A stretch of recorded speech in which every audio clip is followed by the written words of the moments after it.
पूर्व उपराष्ट्रपति जगदीप धनखड़ ने आखिर इस्तीफा क्यों दिया, इसको लेकर लगातार नई बातें सामने आती जा रही हैं।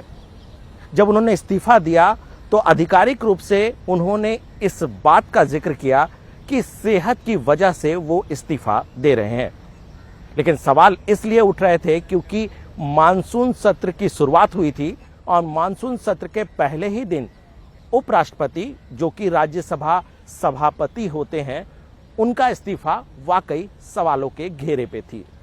अगर सेहत ही वजह थी तो वो मानसून सत्र से पहले भी इस्तीफा दे सकते थे।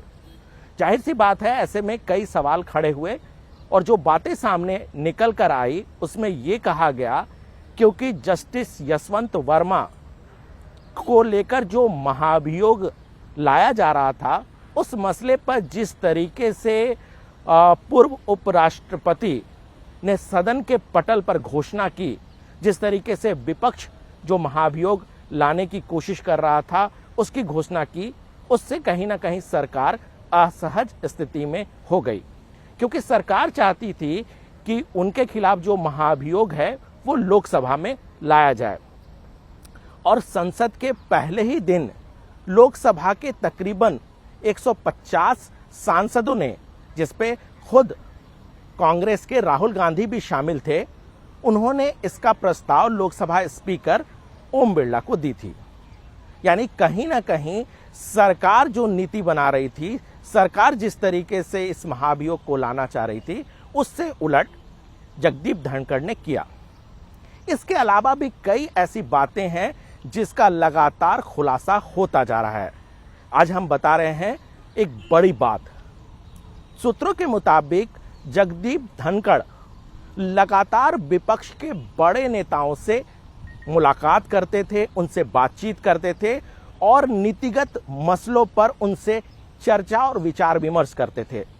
सूत्र बता रहे हैं कि इस मानसून सत्र से ठीक पहले कांग्रेस के एक बड़े नेता के साथ उपराष्ट्रपति के आवास पर, यानी अपने आवास पर, उन्होंने एक बड़ी बैठक की थी और एक बड़ी मंत्रणा की थी। इसके अलावा कहीं ना कहीं सरकार को किस तरीके से असहज किया जाए, उसकी लगातार कोशिश जगदीप धनखड़ करते रहते थे।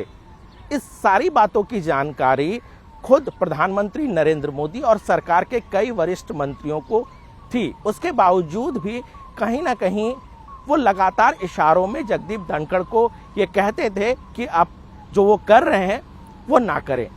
लेकिन जगदीप धनखड़ कभी भी बाज नहीं आए। वाकई ये बहुत गंभीर मसला है, जिस तरीके से मानसून सत्र से ठीक पहले एक कांग्रेस के बड़े नेता के साथ उनकी मुलाकात होती है। ये पहली मर्तबा नहीं था। आम आदमी पार्टी के अरविंद केजरीवाल के साथ भी उन्होंने मुलाकात की थी। जब सदन चलता था तब भी लगातार विपक्ष के बड़े नेताओं के साथ अपने चैम्बर में वो बैठक करते थे। इसके अलावा राघव चड्ढा का मसला भी बहुत सुर्खियों में था, जब उन्हें विशेषाधिकार हनन के मामले पर क्लीन चिट दी गई थी। उसमें भी कहीं ना कहीं जगदीप धनखड़ ने अपनी पहल की थी। उन्हें बंगला मिला था, बड़ा बंगला मिला था। उस मसले पर भी कहीं ना कहीं सवालों के घेरे पे थे।